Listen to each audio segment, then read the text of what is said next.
جوانی کا سجدہ اللہ کو سب سے زیادہ عزیز ہوتا ہے۔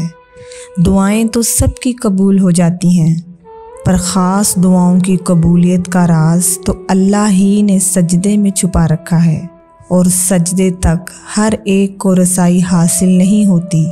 اس مقام تک تو صرف وہی لوگ آتے ہیں جن کی دعاؤں کو اللہ نے نئے سرے سے ان کے پسندیدہ انداز میں قبول کرنا ہوتا ہے۔ اللہ کی عطا کے خزانے تو بے شمار ہیں، اور وہ بن مانگے بھی نواز دیتا ہے، پر سجدے کی لذت سے کسی کسی کو آشنا کرتا ہے، اور جب کوئی سجدے میں گر کر اپنا آپ اللہ کو سونپ دیتا ہے تو پھر اللہ اس کے لیے کافی ہو جاتا ہے۔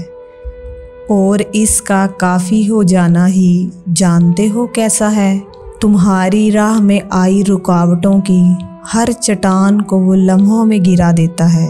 تمہارے چاہنے سے پہلے ہی تمہاری چاہ کو تمہارا مقدر بنا دیتا ہے۔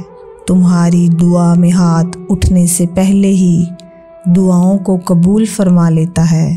تمہارے دکھ، درد، تکلیفیں وہ پہلے سجدے میں ہی سمیٹ لیتا ہے، اور تم پر اپنی رحمت کی چادر چڑھا دیتا ہے۔